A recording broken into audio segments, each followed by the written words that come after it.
يوحدنا لطريق الخير يوجهنا الله تعالى أنزله ورسول الله نحمدہ و نصلی علی رسولہ الکریم، اما بعد فاعوذ باللہ من الشیطان الرجیم، بسم اللہ الرحمن الرحیم۔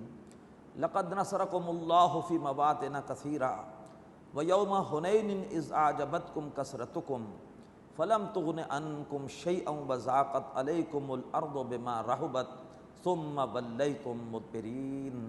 صدق اللہ العظیم۔ رب اشرح لی صدری ویسر لی امری واحلل عقدۃ من لسانی یفقہوا قولی، آمین یا رب العالمین۔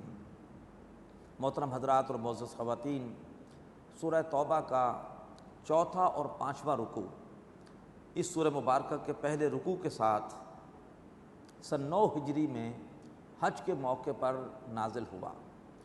اب نوٹ کیجئے، سن 9 ہجری وہ زمانہ ہے جب کہ مکہ کو فتح ہوئے تقریباً 1 سال سے زیادہ عرصہ گزر چکا ہے، اور اب الحمدللہ مسلمانوں کی رفتہ رفتہ جو حکومت ہے وہ عرب کی حد تک مستحکم ہو چکی ہے۔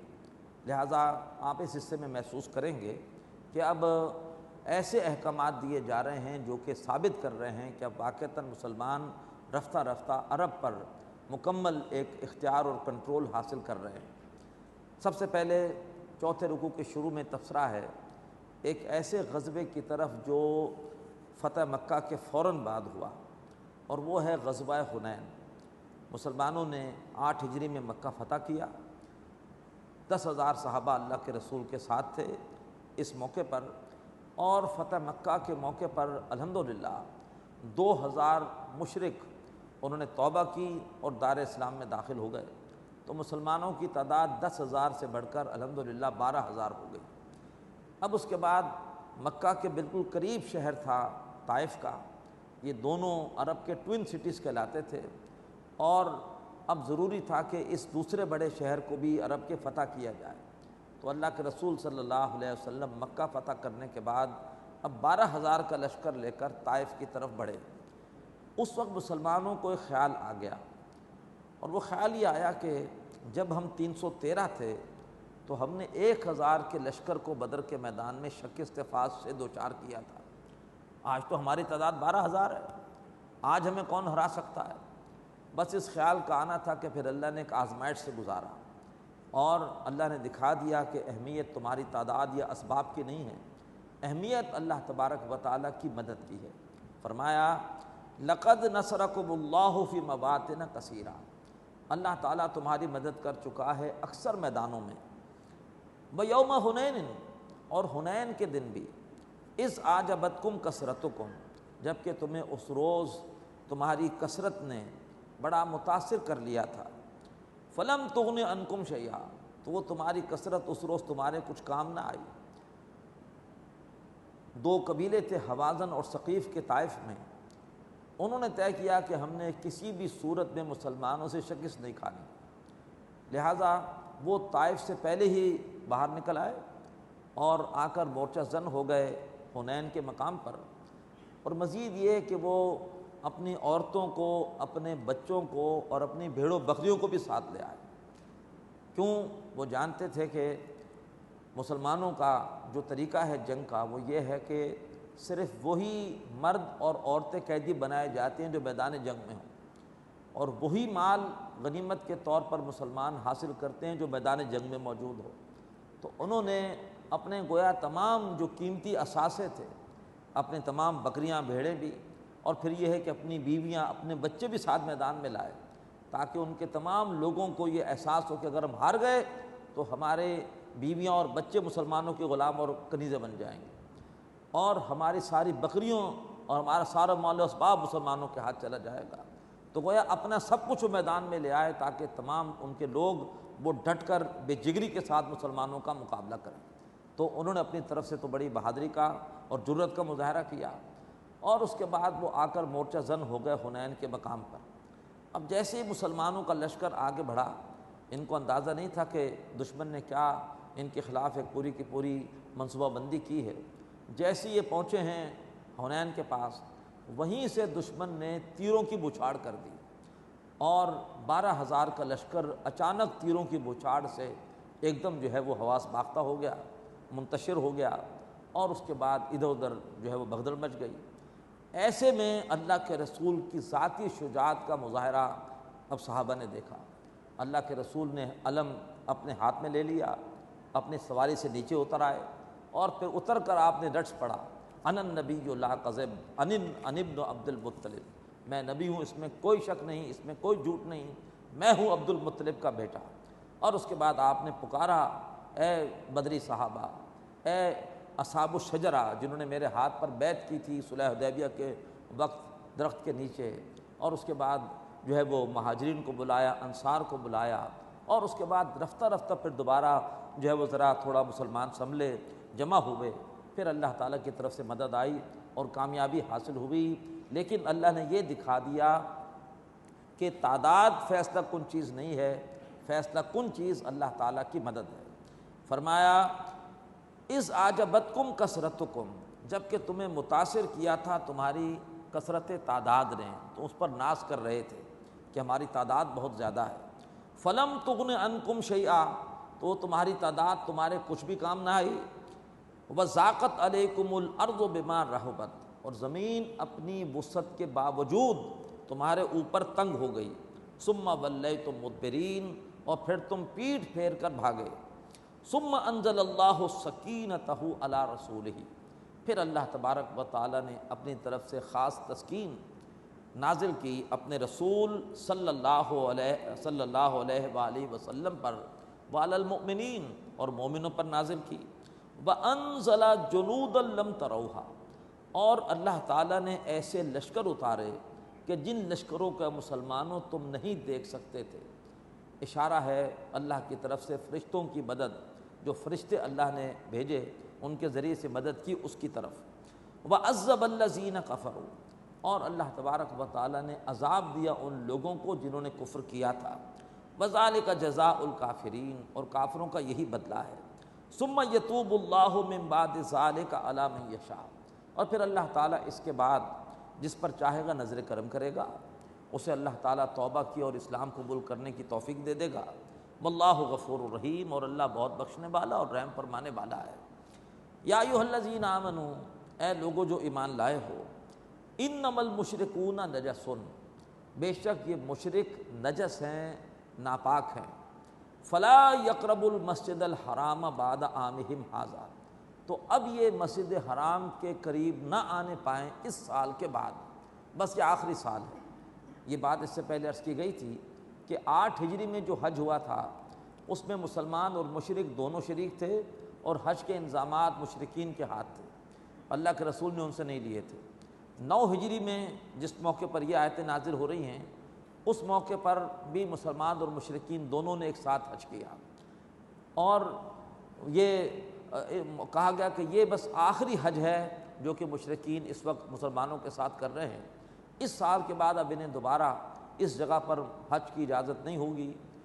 اس میں نوٹ کیجئے کہ کچھ مشرک تو وہ تھے کہ جن کے لیے مہلت تھی 4 مہینے کی، انہوں نے ویسے ہی جزیرہ نما عرب سے نکل جانا تھا یا ان کا قتل عام ہونا تھا۔ کچھ مشرکین کے لیے مہلت تھی حرمت والے مہینوں کی، تو انہوں نے ویسے ہی ذی الحجہ میں آیتیں نازل ہو رہی ہیں، محرم کے بعد انہوں نے بھی وہاں سے نکل جانا تھا یا اسلام قبول کر لینا تھا۔ صرف اب وہ مشرک باقی رہتے وہاں پر کہ جن کے ساتھ کوئی معاہدہ تھا ایک مدت تک کے لیے، اور انہوں نے کبھی معاہدے کی خلاف ورزی نہیں کی تھی، ان کے بارے میں حکم آیا پہلے رکوع میں کہ جب تک وہ مدت ہے اس وقت تک ان کے ساتھ عہد کو نبھاؤ۔ تو اب ممکن ہے ان میں سے کچھ مشرک وہ موجود رہے جزیرہ نما عرب میں تو یا اسلامی ریاست کی حدود میں، تو فرمایا کہ ایسے مشرک جن کے ساتھ ابھی تک صلح ہے، عہد ہے، اور ابھی ان سے عہد ختم نہیں ہوا، ان کو بھی یہ اجازت نہیں ہوگی کہ وہ اگلے سال حج کرنے کے لیے مسجد حرام میں آئیں۔ بس یہ آخری سال ہے جب کہ یہ مشرکین کی گندگی اس جگہ پر موجود ہے۔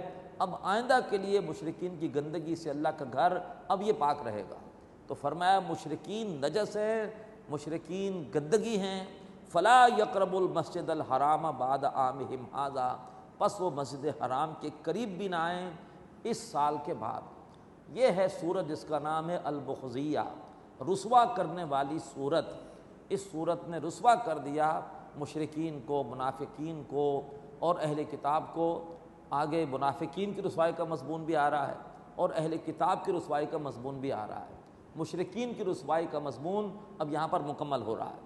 فرمایا وَإِنْ خِفْتُمْ عَيْلَةً، اور اگر تم ڈرتے ہو تنگ دستی سے کہ مشرکین آتے ہیں ساتھ قربانی کے جانور لاتے ہیں، چڑھاوے چڑھاتے ہیں تو اس سے ہمیں کوئی آمدنی حاصل ہوتی ہے، فرمایا اگر تم ڈرتے ہو تنگ دستی سے فَسَوْفَ يُغْنِيكُمُ اللَّهُ مِنْ فَضْلِهِ إِنْ شَاءَ، تو ان قریب اللہ تبارک و تعالیٰ تمہیں اپنے فضل سے غنی کر دے گا اگر وہ چاہے گا۔ ان اللہ علیم حکیم، بے شک اللہ تبارک و تعالیٰ سب کچھ جاننے والا اور کمال حکمت والا ہے۔ اب اہل کتاب کے بارے میں آخری فیصلہ اللہ تبارک و تعالیٰ کے ضابطے، اللہ تعالیٰ کے قانون کا۔ عام طور پر جو ہمارے ہاں روشن خیال قسم کے دانشور ہیں، رواداری میں وہ کہتے ہیں کہ اللہ کے رسول نے میثاق مدینہ جیسے کیا تھا یہود سے، وہ میثاق مدینہ ہمارے لیے ایک رہنمائی ہے، ہمیں بھی اس طرح کا کوئی عہد کر لینا چاہیے، معاہدہ کر لینا چاہیے اہل کتاب سے۔ وہ میثاق مدینہ اللہ کے رسول نے اس وقت کیا تھا جب کہ ابھی مسلمانوں کو کوئی فیصلہ کن غلبہ جزیرہ نما عرب میں حاصل نہیں ہوا تھا۔ وہ میثاق مدینہ فتح مکہ سے پہلے کے دور کا تھا، ایک عبوری دور تھا جس میں یہودیوں کو بالکل ایک آزاد فریق کی حیثیت سے ایک حیثیت دی گئی تھی۔ لیکن اب اسلامی ریاست میں اہل کتاب کا کیا مقام ہوگا؟ ریاست کبھی اپنے شہریوں کے ساتھ معاہدے نہیں کرتی، ریاست اپنے شہریوں کے حوالے سے ضابطے اور قوانین نافذ کرتی ہے۔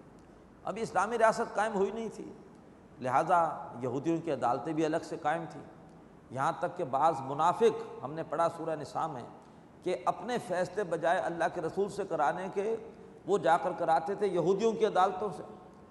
تو وہ ایک عبوری دور کا معاملہ تھا میثاق مدینہ کا۔ حتمی حکم اسلامی ریاست میں اہل کتاب کا کیا ہے؟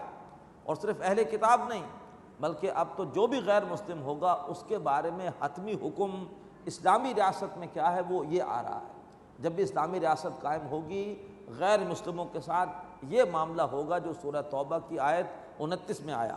فرمایا قاتل الذین لا یؤمنون باللہ ولا بالیوم الآخر، لڑو ان سے جو ایمان نہیں رکھتے اللہ پر اور نہ ہی آخرت کے دن پر، ولا یحرمون ما حرم اللہ ورسولہ، اور اس چیز کو حرام نہیں ٹھہراتے جس کو اللہ اور اللہ کے رسول نے حرام ٹھہرایا ہے، ولا یدینون دین الحق، اور جو دین حق ہے اس کو دین حق کے طور پر قبول نہیں کرتے، من الذین اوتوا الکتاب، ان لوگوں میں سے جنہیں کتاب دی گئی۔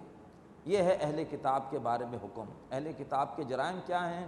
یہ حقیقت میں نہ اللہ پر ایمان رکھتے ہیں نہ آخرت دن پر ایمان رکھتے ہیں، یہ اس چیز کو حرام نہیں مانتے جس کو اللہ نے حرام کیا، اللہ کے رسول نے حرام کیا، اور جو دین حق اسلام ہے اسے سچے دین کے طور پر قبول نہیں کرتے۔ فرمایا ان سے لڑو، کب تک لڑو؟ حتیٰ یؤتوا الجزیۃ عن ید، یہاں تک کہ وہ اپنے ہاتھ سے جزیہ دیں، وہم صاغرون، اور وہ چھوٹے بن کے رہیں۔ مشرکین کو تو کہا یہ تو رہ نہیں سکتے، ان کو تو نکال دو عرب سے، اگر پائے جائیں ایک خاص مدت کے بعد تو ان کو تو مارو۔ لیکن اہل کتاب کے بارے میں کہا گیا کہ یہ رہ سکتے ہیں بشرطے کہ یہ جزیہ دیں، اور یہ ہے کہ دوسرے درجے کے شہری ہو کر رہے۔ اسلامی ریاست میں پہلے درجے کا شہری صرف مسلمان ہوگا، اور جو غیر مسلمز ہیں وہ دوسرے درجے کے شہری ہوں گے، انہیں جزیہ دینا پڑے گا۔ البتہ یہ ہے کہ ان کی تمام املاک، ان کی تمام عبادت گاہیں، ان کے تمام جو بھی مفادات ہیں اسلامی ریاست ان کی حفاظت کرے گی۔ ان کے اپنے جو پرسنل لاء کے حوالے سے معاملات ہیں وہ اپنے خود وہ کریں گے، ان کا اپنا قانون نکاح طلاق کا وراثت کا جاری ہوگا، اس میں کوئی انٹرفیئرنس نہیں ہوگا۔ اس کے علاوہ وہ اپنی اولادوں کو اپنے مذہب کی تبلیغ بھی کر سکیں گے، لیکن انہیں اپنے مذہب کی عام تبلیغ کی اجازت نہیں ہوگی، اس لیے کہ ریاست اسلامی ہے۔ اسلام کے خلاف تبلیغ گویا اسلامی ریاست کی جڑیں کھودنے کے مترادف ہے، اور یہ ہے کہ اسلامی ریاست میں اول درجے کا شہری وہی ہوگا جو کہ جس کا تعلق اسلام سے ہو، تو ان کو بہرحال یہ ہے کہ چھوٹا بن کے رہنا پڑے گا۔ یہ بڑی کڑوی گولی ہے جو آج کل بھی ہضم ہمارے دانشوروں سے نہیں ہوتی، لیکن قرآن مجید کا فیصلہ تو بڑا واضح ہے کہ ان یؤت الجزیۃ عن ید وہم صاغرون، وہ اپنے ہاتھ سے جزیہ دیں گے اور چھوٹے بن کے رہیں گے۔ اس آیت میں ایک نقطہ اور اہم ہے جو کہ انکار حدیث کے فتنے کا توڑ ہے۔ اللہ تعالیٰ فرما رہے ہیں وَلَا يُحَرِّمُونَ مَا حَرَّمَ اللَّهُ وَرَسُولُهُ، وہ اس چیز کو حرام نہیں مانتے جس کو اللہ نے حرام کیا اور اللہ کے رسول نے حرام کیا۔ تو اللہ نے اپنے رسول کو بھی حلال و حرام کا اختیار دیا ہے، لہٰذا صرف قرآن مجید میں جو چیزیں حرام آئی ہیں وہی حرام نہیں ہیں، بلکہ اگر حدیث میں بھی کوئی چیز حرام آئی ہے تو وہ بھی حرام ہے۔ جس کی سب سے بڑی مثال کیا ہے؟ قرآن مجید نے صرف یہ کہا ہے کہ دو بہنوں کو ایک ساتھ تم نکاح میں نہیں رکھ سکتے۔ اپنی بیوی کی بہن کے ساتھ نکاح کرنا حرام ہے جب تک کہ خاتون آپ کے نکاح میں، آپ اس کی بہن سے نکاح نہیں کر سکتے۔ لیکن حدیث میں بتایا گیا کہ صرف بہن نہیں، تم اپنی بیوی کی خالہ کے ساتھ، اپنی بیوی کی بھانجی کے ساتھ، اپنی بیوی کی پھوپھی کے ساتھ، اپنی بیوی کی بھتیجے کے ساتھ بھی نکاح نہیں کر سکتے۔ اس کا ذکر قرآن میں نہیں ہے۔ یہ حرمت کس نے بتائی ہے؟ اللہ کے رسول نے بتائی ہے صلی اللہ علیہ وآلہ وسلم۔ تو اللہ تبارک و تعالیٰ نے حلال و حرام کا اختیار اپنے رسول کو بھی دیا ہے، اور رسول نے اپنے ارشادات کے ذریعے سے وہ احکامات ہمیں دیے ہیں۔ اللہ ہمیں انکار حدیث کے فتنے سے محفوظ فرمائے۔ وقالت الیہود عزیر ابن اللہ، اور یہودیوں نے کہا کہ حضرت عزیر علیہ السلام اللہ تعالیٰ کے بیٹے ہیں۔ حضرت عزیر یہودیوں کے بہت بڑے محسن تھے۔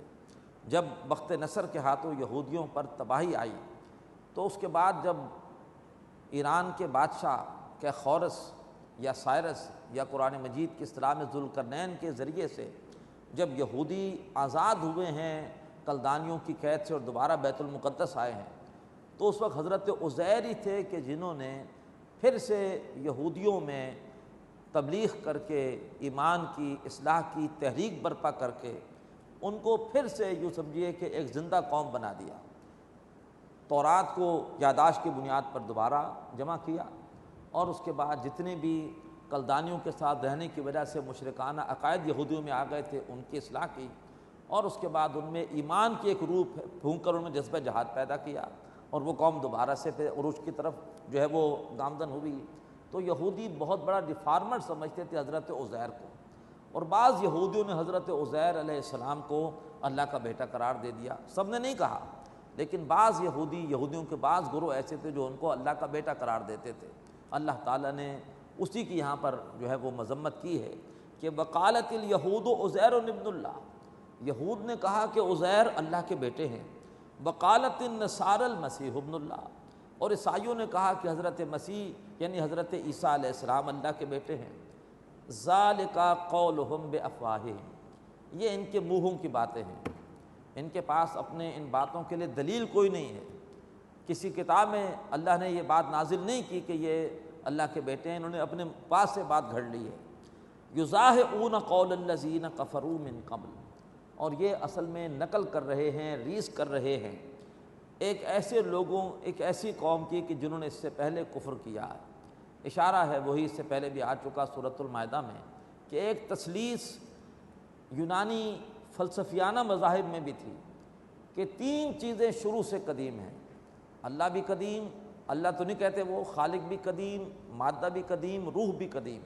خالق نے مادے کی مختلف شکلیں بنائیں، ان میں روح ڈال کے اور طرح طرح کی مخلوقات بنا دی۔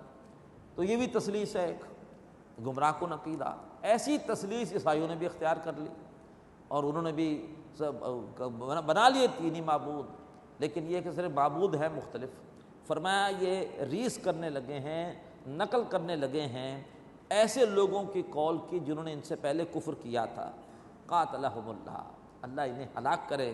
انا یوفکون، یہ کہاں سے پھرائے جاتے ہیں؟ توحید سے جو ہے وہ کہاں ان کو کوئی لے جا رہا ہے؟ توحید سے یہ کتنی دور لے جائے جا رہے ہیں۔ اتخذوا احبارہم ورہبانہم اربابا من دون اللہ، انہوں نے اپنے عالموں کو اور اپنے صوفیاء کو اللہ کو چھوڑ کے رب بنا لیا، والمسیح ابن مریم، اور مسیح علیہ السلام کو جو مریم کے بیٹے ہیں۔ حضرت عدی بن حاتم مسلمان ہوئے، اس سے پہلے عیسائی تھے۔ انہوں نے اللہ کے رسول صلی اللہ علیہ وآلہ وسلم سے اس آیت کے حوالے سے ایک سوال پوچھا کہ ہم نے تو کبھی بھی اپنے علماء اور صوفیاء کو رب نہیں مانا، قرآن کہہ رہا ہے کہ انہوں نے اپنے علماء اور صوفیاء کو رب مان لیا۔ اس پر اللہ کے رسول نے ان سے پوچھا کہ جس چیز کو تمہارے علماء اور تمہارے راہب کہتے تھے حلال ہے، اسے حلال مانتے تھے؟ کہا جی مانتے ہیں۔ جس کو وہ حرام کہتے اس کو حرام مانتے ہو؟ ہاں جی مانتے ہیں۔ کہا یہی تو رب بنانا ہے، حلال و حرام کا اختیار یا تو اللہ کو ہے یا اللہ کے رسول کو ہے، اللہ کے نمائندے کو، اور تو کسی کو نہیں ہے۔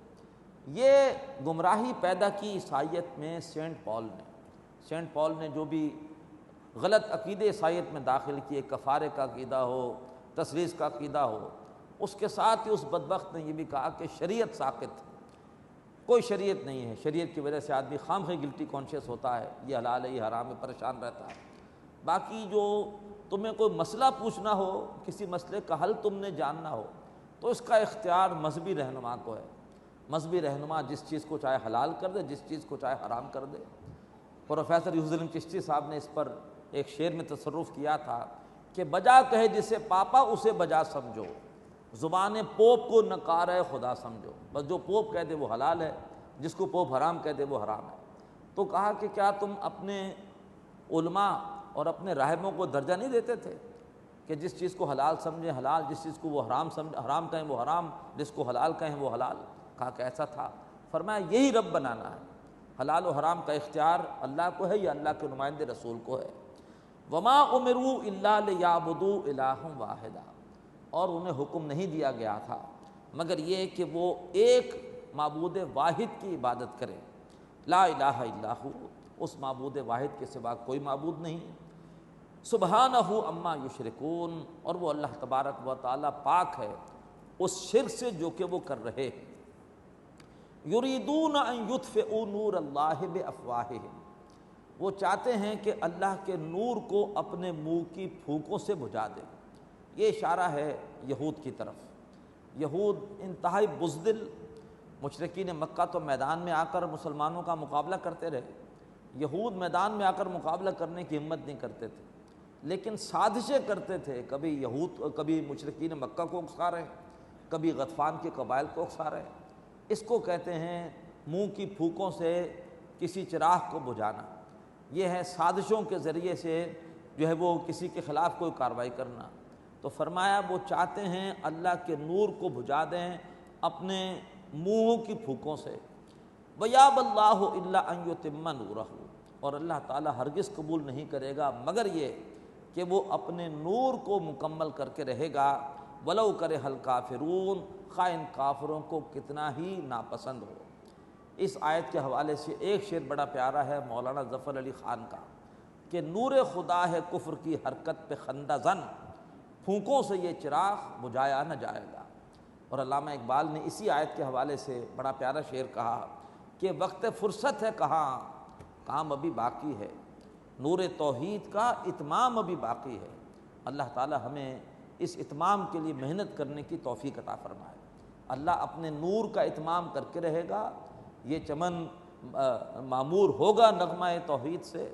اللہ تبارک و تعالی جو ہے وہ اپنے دین کے نور سے اس پورے جہان کو روشن کرے گا، پورے گلوب پر اللہ کے دین کا غلبہ ہوگا۔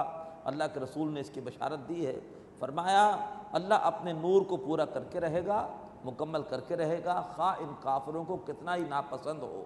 کیوں؟ وجہ اس کی کیا ہے؟ فرمایا هو الذی ارسل رسولہ بالہدی، وہی ہے اللہ جس نے بھیجا ہے اپنے رسول صلی اللہ علیہ وآلہ وسلم کو بالہدی، کامل ہدایت کے ساتھ، الہدی دی گائیڈنس قرآن مجید کے ساتھ، ودین الحق، اور ایک برحق دین کے ساتھ، ایک مکمل دین کے ساتھ، اسلام کے ساتھ۔ کیوں؟ لیظہرہ علی الدین کلہ، تاکہ وہ اللہ کے رسول اس دین کو کل کے کل نظام زندگی پر غالب کر دیں، ولو کرہ المشرکون، خواہ یہ بات مشرکین کو کتنی ہی ناپسند ہو۔ اللہ کے رسول دنیا میں آئے ہی اس لیے ہیں، ان کا آنے کا مقصد یہ ہے، ان کا مقصد بعثت یہ ہے اللہ تبارک و تعالیٰ کے دین کو غالب کرنا۔ جس انسان کا کوئی مقصد نہیں ہے وہ انسان ہے ہی نہیں، وہ جانور ہے۔ جانور کا مقصد کوئی نہیں ہوتا، انسان تو وہ جس کا مقصد ہو۔ اور پھر اعلیٰ مقصد کون سا ہو سکتا ہے؟ وہ جو تھا اللہ کے رسول کا صلی اللہ علیہ وآلہ وسلم، اس دنیا سے ظلم کو، استحصال کو، جبر کو ختم کرنا اور اللہ تعالیٰ کے عادلانہ نظام کو قائم کرنا۔ اللہ تعالیٰ ہمیں بھی یہی مقصد زندگی بنانے کی توفیق عطا فرمائے۔ میری زندگی کا مقصد تیرے دین کی سرفرازی، میں اسی لیے مسلمان، میں اسی لیے نمازی۔ اللہ تعالیٰ ہم سب کو اپنے دین کی خدمت کے لیے قبول فرمائے۔ اقول قولی ھذا واستغفر اللہ لی ولکم ولسائر المسلمین والمسلمات۔ هذا القرآن يوحدنا لطريق الخير